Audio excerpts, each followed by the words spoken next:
નમસ્કાર દોસ્તો, chapter 4 history notes છે પૂર્વ મૌર્ય યુગ. તો ચેપ્ટર 4 છે પૂર્વ મૌર્ય યુગ છે, એના પછી મૌર્ય યુગ આવશે. તો ટાઈમ પિરિયડ કયો છે આનો? 600 BC ટુ 300 BC સુધીનો આપણે ચર્ચા કરીશું. તેમાં શું શું ઘટનાઓ ઘટિત થઈ છે એમ. અનુવેદિક યુગ કહેવાય છે પૂર્વ મૌર્ય યુગને, કેમ કે વૈદિક યુગ પછી આવેલો છે એટલે અનુવેદિક યુગ. તો જોઈએ તો આ સમયમાં ધાર્મિક જીવન, આર્થિક જીવન, રાજનૈતિક જીવન વિશે ચર્ચા કરશું આપણે શું શું હતું એમ. તો ધાર્મિક જીવનમાં શું શું ચર્ચા કરશું એ વિશે વસ્તુ છે આ. તો જૈન ધર્મ અને બૌદ્ધ ધર્મ વિશે ચર્ચા કરશું આપણે ધાર્મિક જીવનમાં. આર્થિક જીવનમાં આપણે પ્રથમ નગરી સભ્યતા, સિંધુ સભ્યતા 300 BC, પ્રથમ નગરીય સભ્યતા સિંધુ સભ્યતા. બીજી નગરીય સભ્યતા ગંગા ઘાટીની સભ્યતા મગધ 600 બિફોર સેન્ચુરીથી. તો આપણે પ્રથમ નગરી સભ્યતા હતી આપણે સિંધુ સભ્યતા. બીજી નગરી સભ્યતા કહી શકીએ તો ગંગા ઘાટીની સભ્યતા, જે વૈદિક યુગની બધા કહી શકીએ આપણે. રાજનૈતિક જીવનમાં શું ચર્ચા કરીશું? તો વિદેશી આક્રમણ થયા છે જે, પછી મગધનો જન્મ થશે, મગધ આપણું મહાન સામ્રાજ્ય. વિદેશી આક્રમણો થશે જેમાં યુનાની આક્રમણ, વિદેશી આક્રમણ. પછી મગધમાં 3 વંશ આવશે: હસના, હર્યક વંશ, શેષુનાગ વંશ, નંદ વંશ. આ વિશે આપણે અભ્યાસ કરશું. તો જૈન ધર્મ વિશે ચાલુ કરીએ. તો જૈન ધર્મમાં 24 તીર્થંકર થઈ ગયા છે. જો 24માંથી પ્રામાણિક તીર્થંકર 2 જ છે એમ. 23માં પાર્શ્વનાથ છે અને 24માં મહાવીર સ્વામી છે. તો જૈન એટલે શું? સંસ્કૃત શબ્દ જીન પરથી જૈન બને છે. જૈન એટલે શ્રેષ્ઠ, જ્ઞાની એવો અર્થ થાય છે એનું. તો જોઈએ આપણે તીર્થંકરો.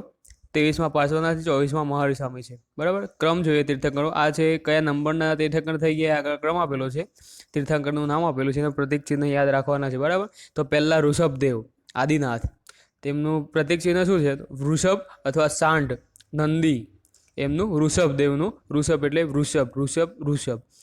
બરાબર. બીજા છે અજીતનાથ. અજીતનાથનું હાથી છે પ્રતિક. બીજા નંબરના કોણ છે? અજીતનાથ છે, એનું હાથી પ્રતિક છે. પછી 19માં કયા છે? બીજા વચ્ચેવાળા યાદ નથી રાખવાના આપણે, 19માં યાદ રાખવાના છે. 19માં કયા છે? તો મલ્લીનાથ. મલ્લી એટલે નારી જેવા હતા એ. કળશ અને માટલું એમનું પ્રતિક ચિહ્ન છે મલ્લીનાથનું. 21માં કોણ હતા? તો નેમિનાથ. નેમિનાથ એટલે નીલોત્પલ, વાદળી કમળ, નેમિનાથનું પ્રતિક ચિહ્ન હતું. પછી 12માં ગયા? તો નેમિનાથ પછી અરિષ્ટ નેમિ, કૃષ્ણ સંબંધી હતા, તેમનું શંખ એમનું પ્રતિક હતું 22માં તીર્થંકરનું. 23માં તો આપણે પાર્શ્વનાથ, પાર્શ્વ, અશ્વ, સર્પ, સર્પ, સર્પ, સર્પ, પાર્શ્વ. બરાબર. 24માં મહાવીર સ્વામી, એનું પ્રતિક હતું સિંહ. પહેલા ઋષભદેવ આદિનાથ, તેમનું વૃષભ, સાંઢ, નંદી. બીજા હતા અજીતનાથ, તેમનું પ્રતિક હતું હાથી. 19માં હતા મલ્લીનાથ, જે નારી હતા પોતે, કળશ માટલું એનું પ્રતિક ચિહ્ન હતું. 21માં હતા નેમિનાથ, અરિષ્ટ નેમિ, તેમનું નીલોત્પલ, વાદળી કમળ. પછી 22માં અરિષ્ટ નેમિ, શંખ. પાર્શ્વનાથ, પાર્શ્વ એટલે અશ્વ, સર્પ. મહાવીર સ્વામી તો સિંહ. આ એમના પ્રતિક ચિહ્ન છે, યાદ રાખવાના છે. તો હવે અભ્યાસ કરીએ પાર્શ્વનાથ વિશે. તો 23માં તીર્થંકર હતા. બરાબર, આપણે જાણ્યું. પિતા એમના અશ્વસેન હતા, જે કાશી હતા, અશ્વસેન. માતા શું હતા? તો વામા હતા. પત્ની કોણ હતા? તો પ્રભાવતી હતા. એમના વિચારો ચતુર્યામ સિદ્ધાંત પણ કહેવાય છે. આમને 4 વિચાર આપ્યા છે: અહિંસા, અમૃષ્યા, અચોર્ય, અપરિગ્રહ. અહિંસા એટલે હિંસા ના કરવી, અમૃષ્યા, અચોર્ય એટલે ચોરી ના કરવી, અપરિગ્રહ પાર્શ્વનાથના મૂળ ચતુર્યામનો સિદ્ધાંત આપ્યો છે પાર્શ્વનાથે. બરાબર. એમના પિતા, માતા, પત્ની, બેઝિક ઇન્ટ્રોડક્શન છે એમનું. બરાબર. હવે આપણે મેઇન પિક્ચરના હીરો મહાવીર સ્વામી આવી ગયા છે. હવે વર્ધમાન બી કહેવાય. જન્મ એમનો 540 બિફોર સેન્ચુરી અથવા 599 બિફોર સેન્ચુરી. કેમ કે એ બહુ બિફોર સેન્ચુરી એટલે એમ જન્મ વિશે થોડાક વિવાદો છે. બરાબર. 540 બિફોર સેન્ચુરી અને 599 બિફોર સેન્ચુરી બંને કહી શકીએ આપણે. સ્થળ ક્યાં? એમનું જન્મ સ્થળ ક્યાં? તો વૈશાલી, વસુકુંડ, બિહારમાં. પિતા ગયા કોણ છે? તો સિદ્ધાર્થ, જે જ્ઞાતૃક કુળના હતા, જ્ઞાતૃક કુળના સિદ્ધાર્થ. માતા કોણ હતા? ત્રિશલા દેવી, જે વૈશાલીના લીસવી શાસક ચૈટકની બહેન હતી. ત્રિશલા દેવી. આગળ આપણે ચૈટક આવશે એટલે લિંક કરશું, દરેક વસ્તુને લિંક કરીને આપણે ભણશું. બરાબર. તો માતા કોણ હતા? ત્રિશલા દેવી. ભાઈ કોણ હતા? નંદીવર્ધન, નંદીવર્ધન. બહેન કોણ હતા? સુદર્શના. પત્ની કોણ? યશોદા. મહાવીર સ્વામીના પતિનું નામ યશોદા છે, જ્યારે ગૌતમ બુદ્ધ આગળ આવશે આપણે, એમના પત્નીનું નામ યશોધરા છે. બરાબર. તો આમની પુત્રી કોણ હતી?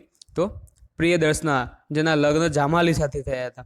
તો જામાલી સાથે લગ્ન થઈ ગયા એટલે જમાઈ જામાલી. બરાબર. તો જન્મસ્થળ 540 BCમાં અથવા 599 BCમાં. સ્થળ ક્યાં? તો વૈશાલી, વસુકુંડ, બિહારમાં. પિતા કોણ? તો સિદ્ધાર્થ, જ્ઞાતૃકુળના હતા. માતા ત્રિશલા દેવી, વૈશાલીના લીચી શાસક ચૈટકની બહેન હતા. એમના ભાઈ કોણ હતા? નંદીવર્ધન. બહેન સુદર્શના. પત્ની યશોદા. પુત્રી પ્રિયદર્શનાના લગ્ન જામાલી સાથે. જમાઈ જામાલી. ગૃહત્યાગ. તો 30 વર્ષની ઉંમરે એમને ગૃહત્યાગ કર્યો હતો મોટા ભાઈ નંદીવર્મનની આજ્ઞાથી. તો જો મહાવીર સ્વામી કહેતા હવે જીવનમાં મન નથી લાગતું, તો એમના ભાઈ જોડે એમને આજ્ઞા લીધી કે મારે હવે જવું છે, એમ ગૃહત્યાગ કરવો છે એમ. તો 30 વર્ષની ઉંમરે ગૃહત્યાગ કર્યો, તપસ્યા કરી. તો પ્રથમ તપસ્યા નાલંદાના 13 મહિના ભટક્યા પછી પ્રથમ તપસ્યા નાલંદામાં મહાવીર સ્વામી અને મખલીપુત્ર ઘોષાલ જોડે તપસ્યા કરી, પરંતુ સમય જતાં વિવાદ થઈ ગયો. આનું કારણ મખલીનો સિદ્ધાંત ભાગ્યવાદ ના લીધે, પરંતુ મહાવીર સ્વામી કર્મવાદમાં માનતા હતા. તો શું થયું? મહાવીર સ્વામી મખલીપુત્ર ગોપાલ સાથે તપસ્યા ચાલુ કરી 13 મહિના ભટક્યા પછી નાલંદામાં પ્રથમ તપસ્યા, પરંતુ ત્યાં શું થયું? મખલીપુત્ર ઘોષાલ સાથે વિવાદ થઈ ગયો. આનું કારણ શું હતું?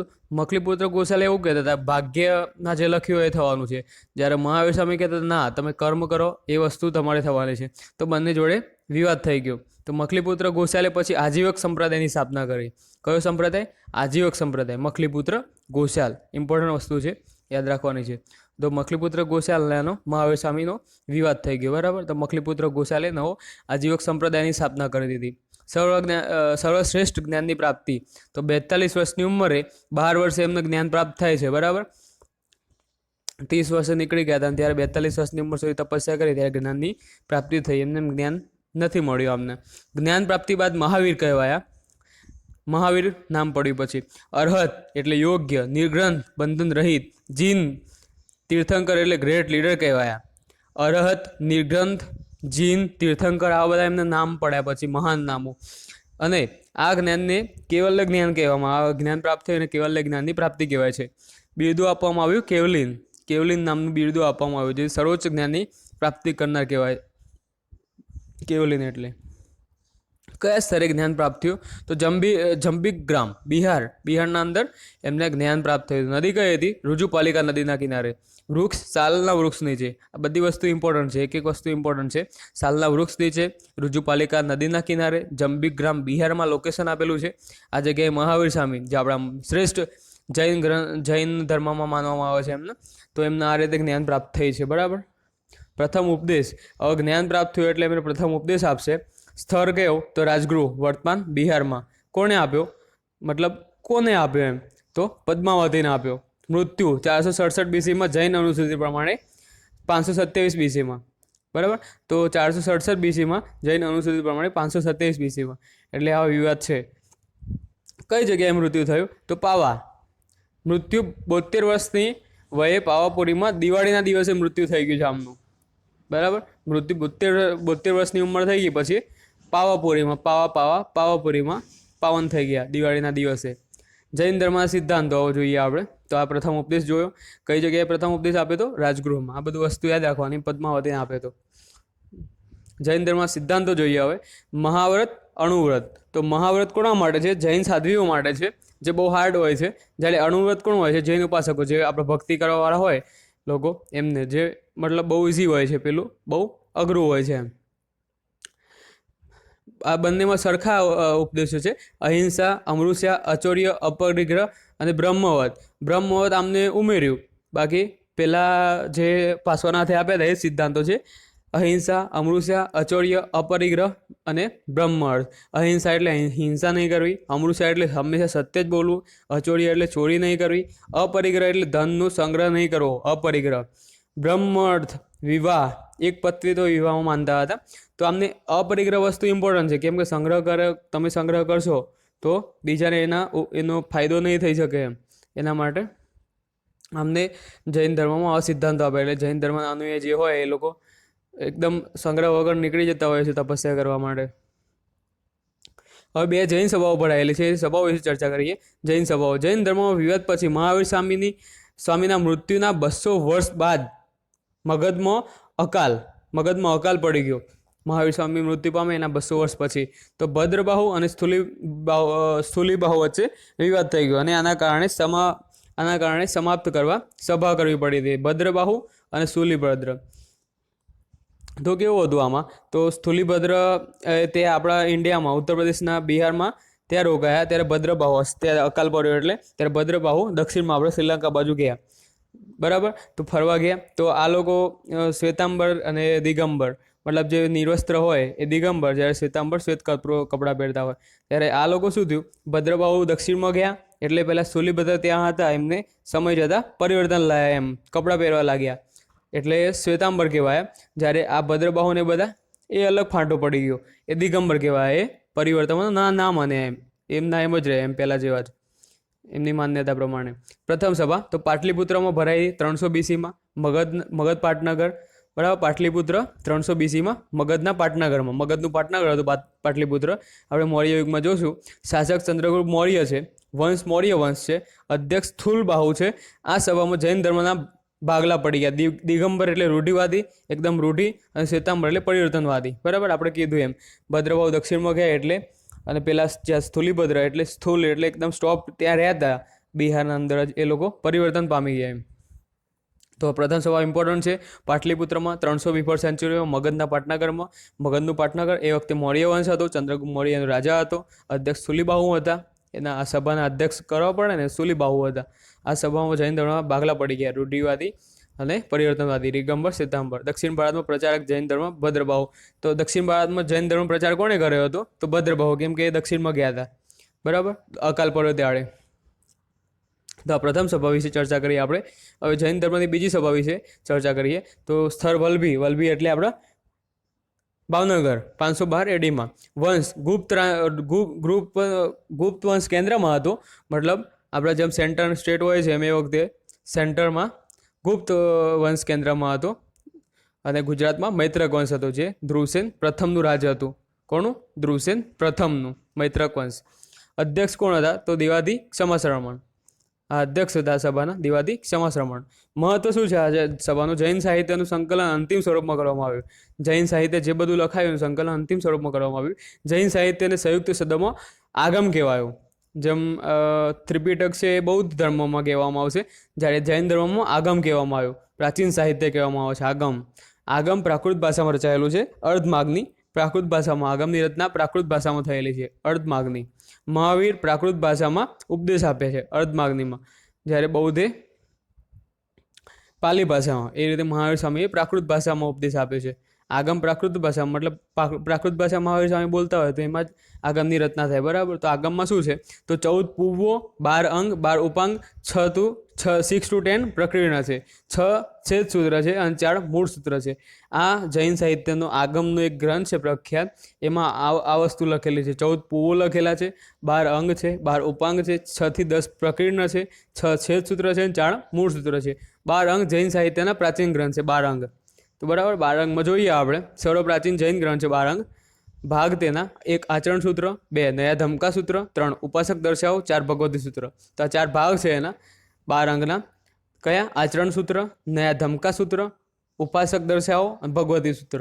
બરાબર. આ 4 સૂત્રો છે એના. મહાવીર સ્વામી કઠોર તપસ્યાનું વર્ણન આચરણ સૂત્રમાં છે. તો મહાવીર સ્વામી જે કઠોર તપસ્યા કરી તેનું વર્ણન શેમાં છે, તો ફર્સ્ટ આચરણ સૂત્રમાં. ફર્સ્ટ ભાગ છે એનો આચરણ સૂત્ર. એમાં મહાવીર સ્વામીના ઉપદેશ કયામાં છે, તો નયા ધમકા સૂત્રમાં છે. મહાવીર સ્વામી આપેલા ઉપદેશો નયા ધમકા સૂત્રમાં છે. આ વસ્તુ ઇમ્પોર્ટન્ટ છે કેમ કે 12 અંગ એમનો મહત્વનો આગમ ગ્રંથ છે. એમાં 12 અંગ વિશે ચર્ચા કરેલી છે.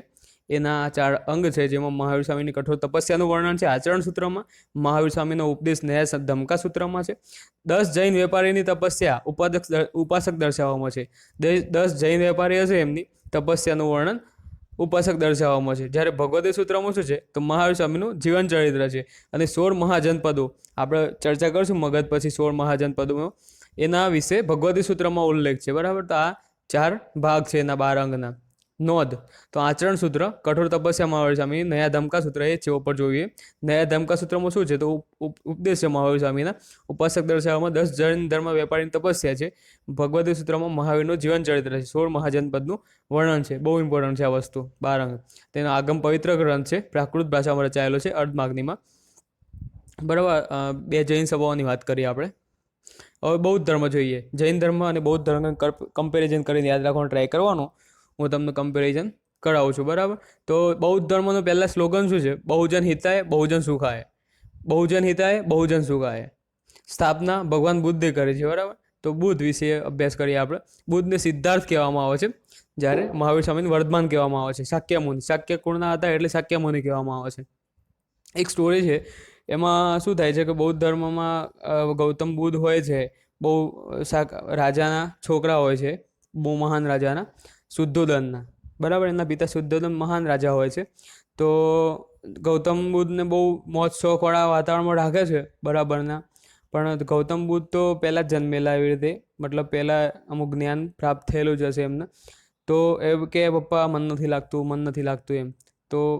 તો એ પણ શુદ્ધોધન એટલા મોક્ષ, મતલબ કોઈક આગાહી થયેલી હોય છે એમ કે આ કોઈક મહાન વિદ્વાન થશે કાં તો મહાન રાજા થશે એમ, બે એ હોય છે એમ. તમે આમાં ટાઈમ જશે, તમે ઇતિહાસમાં વાંચી શકો છો, એવું હોય છે. એટલે તમને શુદ્ધોધન એમના શાક્યકુળના મહાન રાજા છે યાદ રહી જશે. પછી ભ્રમણ કરવા નીકળે છે, પછી અમુક ગરીબ માણસ જુએ છે, તો પછી ગૌતમ બુદ્ધ બહાર નીકળી જાય છે પછી કે મારે રહેવું નથી, મારે જ્ઞાનની પ્રાપ્તિ કરવી છે. તો જન્મ જોઈએ એમનો 563 BC સ્થળ લુંબિની વન છે, કપિલવસ્તુ, નેપાળમાં. વૈશાખી પૂર્ણિમાના દિવસે આ જન્મે છે ભગવાન બુદ્ધ. લુંબિની વન, કપિલવસ્તુ, નેપાળમાં વૈશાખી પૂર્ણિમાના દિવસે. પિતા કોણ છે? શુદ્ધોધન, શાક્ય કુળના. માતા મહામાયા દેવી, મહામાયા, જે 7 દિવસમાં જ મૃત્યુ થઈ ગયું હતું. પછી એમની બીજી માતા પ્રજાપતિ ગૌતમ એમનું મોટા કર્યા હતા. માતા કોણ હતી જન્મ આપવાવાળી? મહામાયા દેવી. 7 દિવસમાં જ મહામાયા દેવી મૃત્યુ પામ્યા હતા. બીજી માતા પ્રજાપતિ ગૌતમી, એમને મોટા કર્યા. એમને ભવિષ્યવાણી શું થઈ હતી? તો આમની ભવિષ્યવાણી થઈ હતી. જુઓ, કાલદેવ નામે બ્રાહ્મણ હતા, કોર્નિચ, એ કરી હતી. એમની ભવિષ્યવાણી કરી હતી, આ મહાન વિદ્વાન થશે કાં તો રાજા થશે એવી રીતે. મૃત્યુ 483 BC સિંહાલય અનુશ્રુતિ મુજબ 544 AD. તો પેલા જૈન અનુશ્રુતિ મુજબ અલગ વસ્તુ હતી, આ સિંહાલય અનુશ્રુતિ મુજબ 544 AD. આમ 483 BC. બરાબર છે. આમને ગૃહ ત્યાગ કર્યો છે. પત્ની કોણ? યશોદરા. જ્યારે મહાવીર સ્વામીની પત્ની યશોદા. પુત્ર કોણ? રાહુલ. બંધન શબ્દ વાપરે છે બહુ રાહુલ માટે, મતલબ પુત્રના અંદર એમનો મોહ પોરવાયેલો રહે છે એમ, એટલે એને બંધન શબ્દ વાપરે છે પુત્ર માટે. વિહાર યાત્રા દરમિયાન, બરાબર, તો આ ગૌતમ બુદ્ધ પછી વિહાર કરવા નીકળે છે. તો વિહાર યાત્રા દરમિયાન દ્રશ્યો આ ક્રમમાં યાદ રાખવાના છે. છંદના ઘોડો હોય છે એના જોડે, બરાબર. તો આ એકદમ રસ્તામાં ક્રમ અનુસાર યાદ રાખવાના. પહેલાં વૃદ્ધને જોવો છે, તો પછી વૃદ્ધને જોવો છે એટલે એનો સારથી હોય છે છન્ના, બરાબર. કંથક ઘોડો હોય છે, સારથીનું નામ છન્ના હોય છે. તો વૃદ્ધને જોવો છે એટલે ગૌતમ બુદ્ધ કહે છે, છન્ના, આ વૃદ્ધ કોણ છે?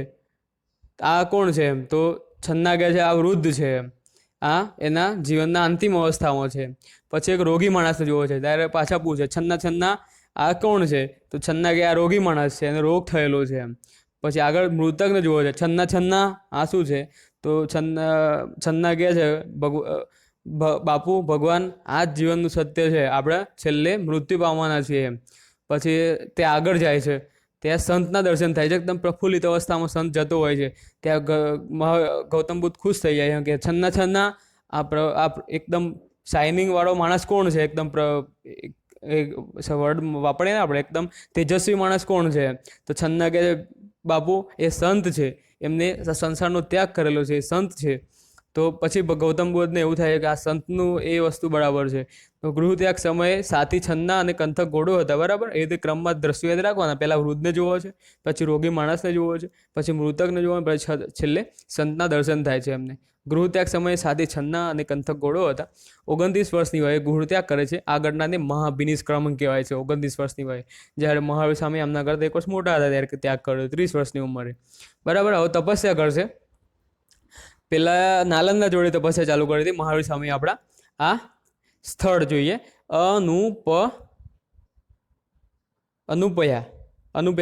અનુપયા ગાર્ડન છે. મેં કીધું આ નીચે શોર્ટકટ બનાવેલી છે. તપસ્યા સ્થળ અનુપયા ગાર્ડનમાં પહેલું વૈશાલી, બીજું રાજગૃહ, 3 ઉરુવેલા, 4 ગયા, બરાબર. પહેલાં વૈશાલીમાં ચાલુ કરે તપ, ત્યાં કંઈ થતું નથી. પછી રાજગૃહમાં ત્યાં ચાલુ કરે, ત્યાં બી કંઈ નહીં થતું. પછી ઉરુવેલામાં ચાલુ કરે, ત્યાં બી કંઈ નહીં થતું. પછી ગયામાં છેલ્લે પ્રાપ્તિ થઈ જાય છે, બરાબર. તો વૈશાલીમાં જોઈએ, આચાર્ય આલાર કલાપ, વસ્તુ યાદ રાખવાની છે. આચાર્ય આલાર કલાપ સાથે તપસ્યા કરી છે પહેલી, આચાર્ય આલાર કલાપ. પછી રાજગૃહમાં શું છે? તો ઉદ્દરાક પુત્ર સાથે તપસ્યા કરી, ઉદ્દક રાજપુત્ર સાથે. ઉરુવેલામાં શું છે? 5 તપસ્વી. ઉપવન ગયાના નજીક છે. 5 તપસ્વી જોડે તપસ્યા કરે છે. તપસ્યા કરતાં કરતાં એમની જોડે શું થાય છે? 5 તપસ્વી તપસ્યા કરતા હોય છે તો એમની જોડે એકદમ એકદમ એકદમ શરીર એકદમ નિર્વૃત થઈ ગયું હોય છે, એમ એકદમ હાડની પસળી ખાઈ ગઈ હોય છે.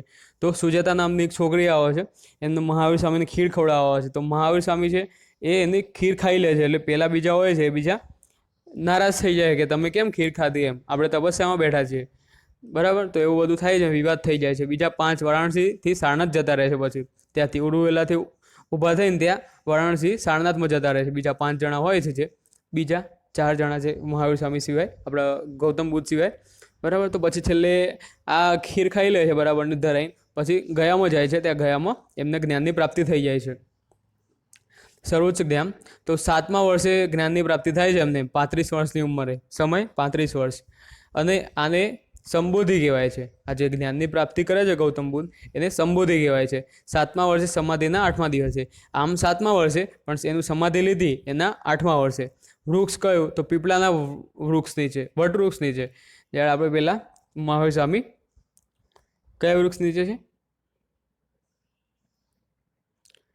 મહાવીર સ્વામી સાલના વૃક્ષ નીચે છે. આ પહેલાં આપણે બૌદ્ધ પીપલના વૃક્ષ નીચે. આ કમ્પેરિઝન કરીને બરાબર વસ્તુ યાદ રાખવાની છે, ગોખી મારવાની છે.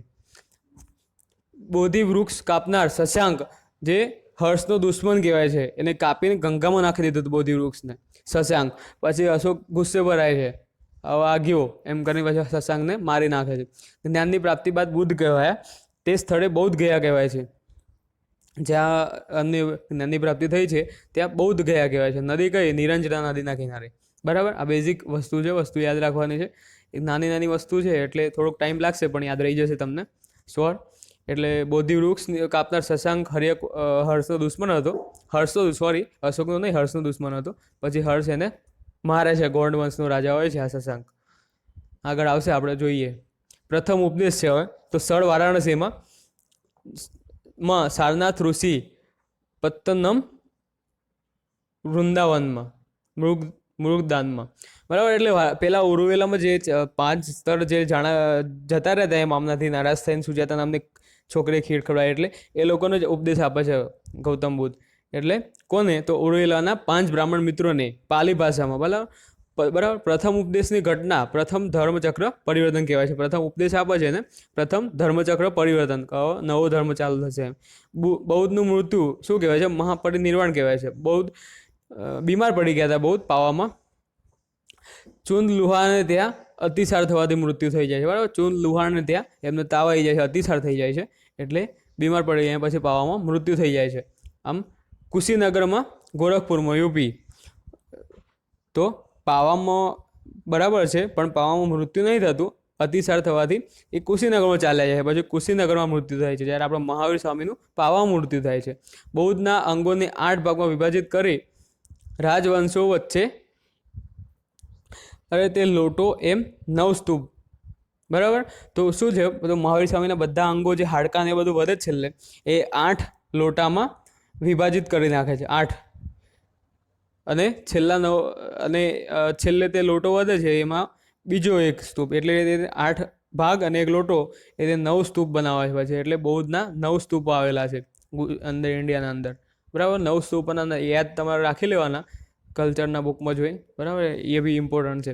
સિદ્ધાંતો તો 4 આર્ય સત્ય, અષ્ટાંગિક માર્ગ આપે છે, મધ્યમ માર્ગ આપે છે, ત્રિરત્ન બૌદ્ધમ ધમ્મ શરણમ ગચ્છામી, એવા બધા આપે છે. બૌદ્ધ, ધમ્મ, સંઘ, બરાબર. 4 આર્ય સત્ય કયા આપે છે? તો દુઃખ નિરોધક, દુઃખ સમુચ્ચય, દુઃખ નિરોધક પ્રતિપદા, બરાબર. તો પહેલાં દુઃખ છે આ સંસારમાં, પછી દુઃખનું કારણ શું છે? તો તૃષ્ણા છે, ઈર્ષ્યા છે, આપણી આશાઓ છે. દુઃખ સમુચ્ચય, પછી દુઃખનું સમુચ્ચય મતલબ દૂર કરવા માટે શું કરવું પડે? તો દુઃખ નિરોધક પ્રતિપદા, બરાબર. એટલે આ રીતે 4 આર્ય સત્ય આપે છે જીવન જીવવા માટે. તો આપણે બહુ ઇમ્પોર્ટન્ટ વસ્તુ, નાની વસ્તુ યાદ કરી છે ધીમે ધીમે, બરાબર. ધીમે ધીમે આગળ વધીએ છીએ. આપણે બૌદ્ધ સભાઓ જોઈએ હવે.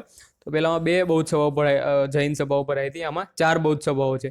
પ્રથમ સભા શાસક અજાતશત્રુ, સમય 483 BC માં, વંશ હળયક વંશ, સ્થળ રાજગૃહ બિહાર, અધ્યક્ષ મહાકશ્યપ, મહત્વ શું છે તો ત્રિપિટક સાહિત્યની રચનાનો આરંભ થાય છે. પ્રાચીનતમ બૌદ્ધ ગ્રંથ ત્રિપિટક છે એની રચનાનો આરંભ થાય છે. એમાં 2 પિટકની રચના થાય છે, શુદ્ધ પિટક અને વિનય પિટક. શુદ્ધ પિટક આનંદ દ્વારા રચના થાય છે, ધાર્મિક ઉપદેશ આપવામાં આવે છે શુદ્ધ પિટકમાં. વિનય પિટકમાં ઉપાલી દ્વારા કાયદાકીય બંધારણ, મતલબ જૈન ધર્મ, બૌદ્ધ ધર્મ, સોરી. તો પ્રથમ સભા શું છે તો શાસક કોણ હોય છે? અજાતશત્રુ હોય છે. સમય 483 બીસીમાં હોય છે. વંશ કયો હોય છે? હર્યક વંશ. આપણે મગધમાં જોશું હર્યક વંશ આવશે આગળ. સ્થળ એ પાછી આ સભાઓ ત્યાં આપણે વંશ જોશું ત્યાં બી જોવાના જ છે, પણ અહીંયા બૌદ્ધ ધર્મ છે તો આપણે સભાઓ યાદ રાખી લઈએ અત્યારે. સ્થળ કયું છે? રાજગૃહ બિહાર છે. અધ્યક્ષ કોણ છે? મહાકશ્યપ છે અધ્યક્ષ. મહત્વ ત્રિપિટક સાહિત્ય રચનાનો પ્રારંભ થાય છે. તેમાં 2 પિટકની રચના થાય છે, શુદ્ધ પિટક, વિનય પિટક. 3 છે આમ પિટક, એમાં હજુ એક પિટક આગળ રચના થશે એની. તો શુદ્ધ પિટક છે આનંદ દ્વારા રચના થાય છે, ધાર્મિક ઉપદેશ આપવામાં આવે છે. વિનય પિટક ઉપાલી દ્વારા રચના થાય, કાયદાકીય બંધારણ હોય છે એનું. બીજી બૌદ્ધ સભા સમય 383 બીસીમાં. શાસક કોણ હોય છે? કાલાશોક હોય છે. વંશ કોણ હોય છે? શેષુનાગ વંશ મગધમાં.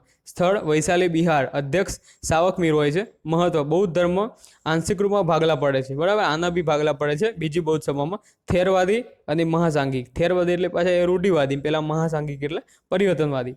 તો સમય 383 બીસીમાં. શાસક કાલાશોક. વંશ શેષુનાગ વંશ મગધમાં.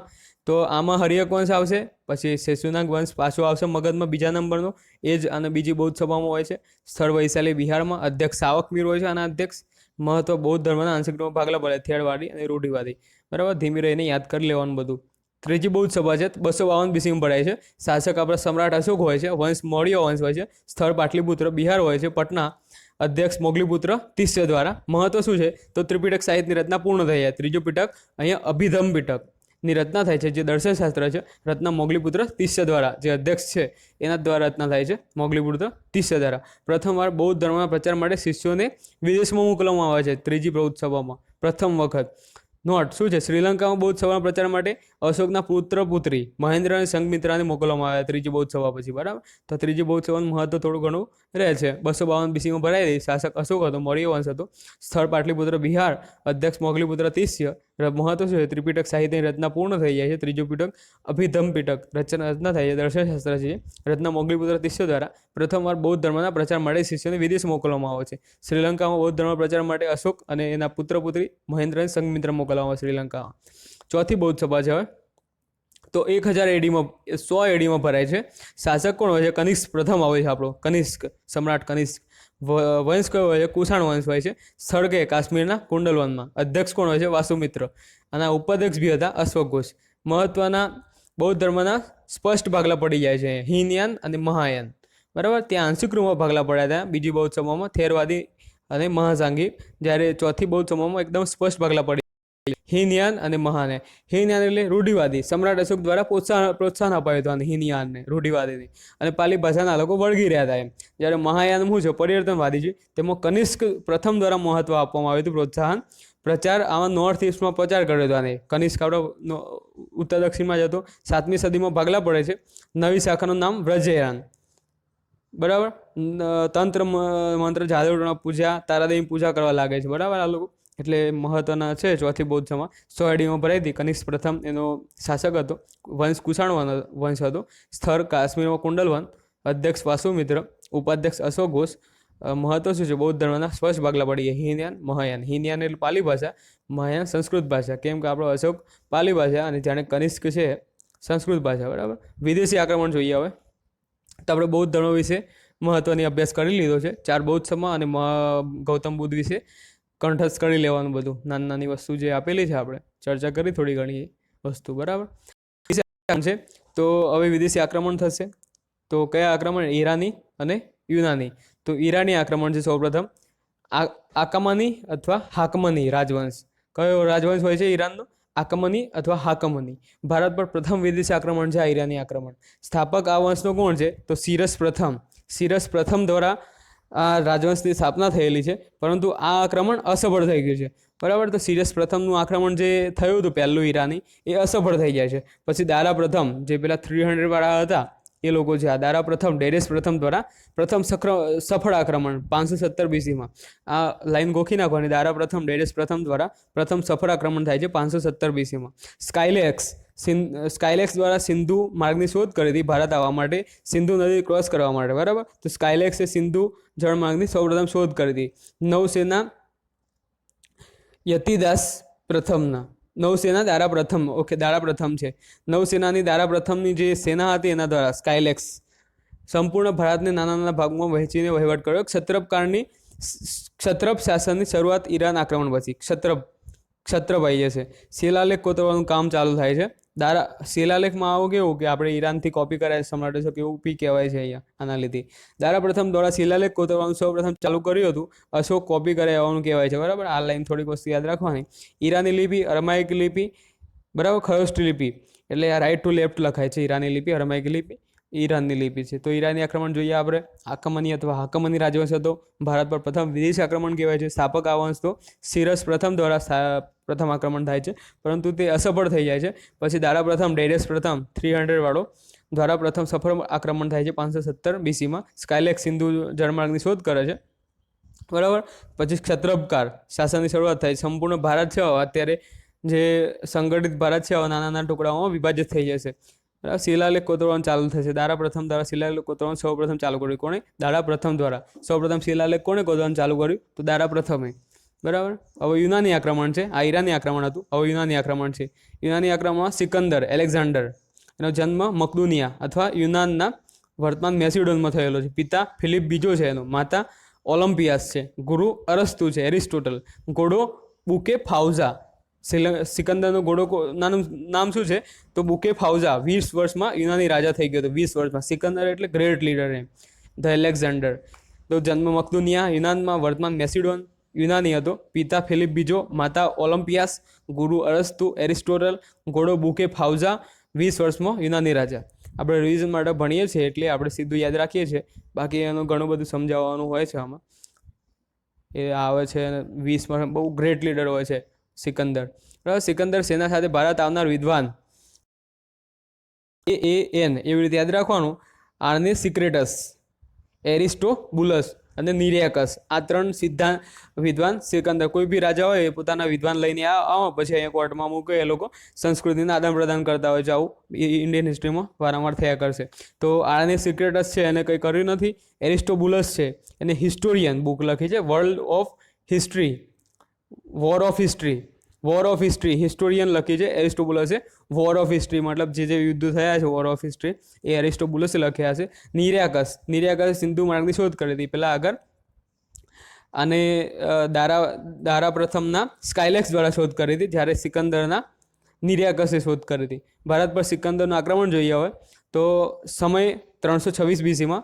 મગધનો શાસક કોણ હોય છે? તો નંદ શાસક ધનાનંદ હોય છે. પંજાબનો રાજા પુરુ હોય છે, પંજાબનો રાજા. એટલે સિકંદર છે આપણે એશિયા પાકિસ્તાન બાજુથી આવતો હોય છે, ઉપર અફઘાનિસ્તાન બાજુથી. તો આ રાજા જે પંજાબનો રાજા પુરુ હોય છે એને મદદ કરે છે. એટલે આને એવું નહીં, પુરુ તો રાજા એના સામે લડે છે એકદમ બહાદુરીપૂર્વક, પરંતુ બીજો એક ગદ્દાર હોય છે, આપણે આગળ જોઈએ છે. મગધનો શાસક નંદ શાસક ધનાનંદ હોય છે, પંજાબનો રાજા પુરુ હોય છે.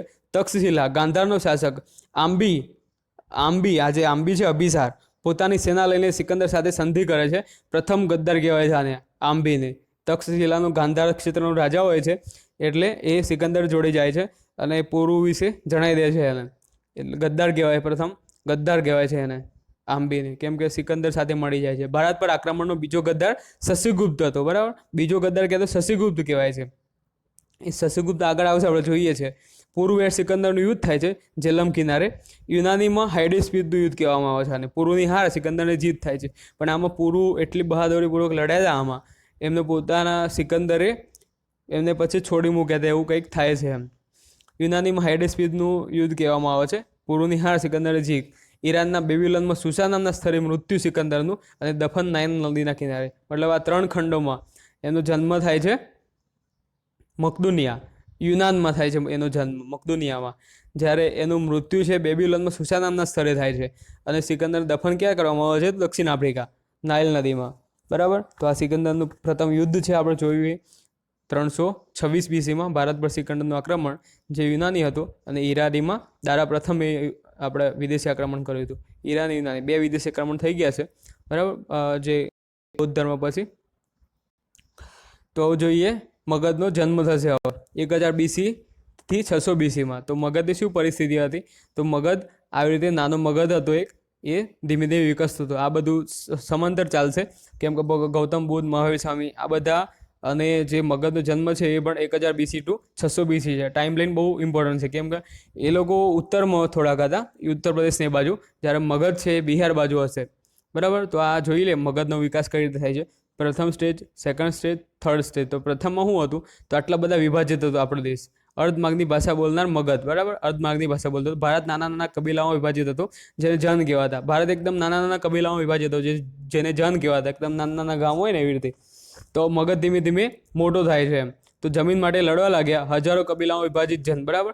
આવું આ પહેલાં જે બહુ બધા વિભાજિત હતો ને એ હજારોમાં વિભાજિત થઈ ગયો, કેમ કે બધા મિક્સ થવા લાગે, એકબીજા લડાઈને રાજ પોતાના વિસ્તારમાં લઈ દે, બરાબર. પણ મગધ હતો એ સૌથી મહાન હતો, એટલે મગધ ધીમે ધીમે 16 મહાજનપદોમાં વિભાજિત થઈ ગયો આપણો ઇન્ડિયા દેશ. એમાં સૌરાષ્ટ્ર મગધ હશે, બરાબર. તો મગધમાં રાજવંશોની સ્થાપના થશે 600 BC માં. આ છેલ્લે પરિસ્થિતિ છે 16 મહાજનપદવાળી 600 BC માં. આઈ થિંક તમે સમજ્યા હશે હું શું કહેવા માગું છું, કેમ કે આમ બોલવાથી થોડુંક સમજાવવામાં પ્રોબ્લેમ થાય છે, પણ વાંધો નહીં. પછી મગધ મોટો થઈ ગયો અને 400 BC માં, 400 BC આસપાસ મગધ એકદમ મજબૂત સામ્રાજ્ય થઈ જાય છે. 16 મહાજનપદમાં સૌથી વધુ મહત્વનું મગધ ઉભરી આવે છે, એના વિશે આપણે અભ્યાસ કરવાનો છે. મૌર્ય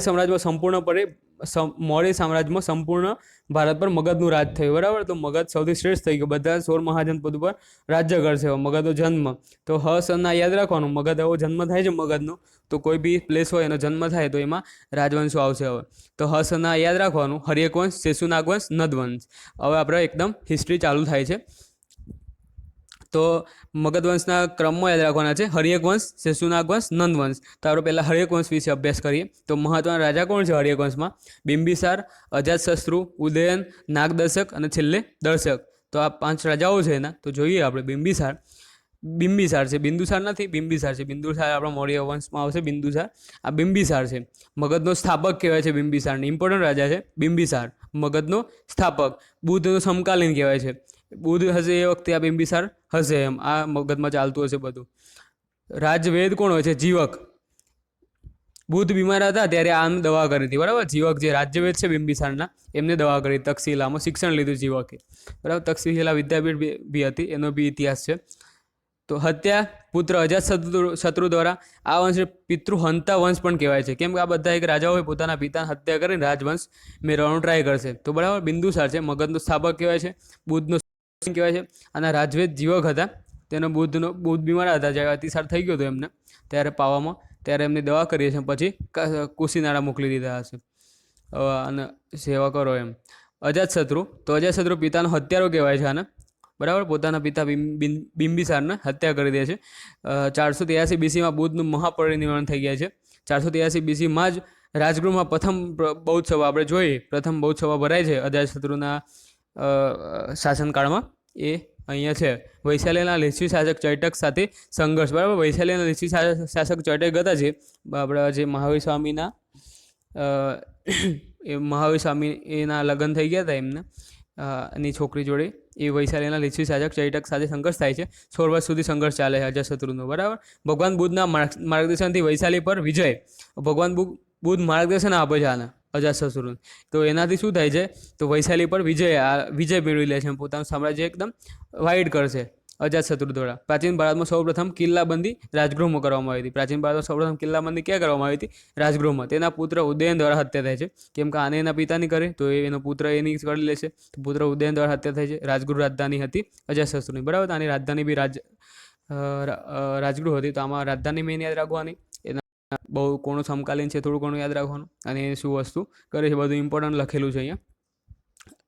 રાજગૃહ રાજધાની હતી અજાતશત્રુ, બરાબર.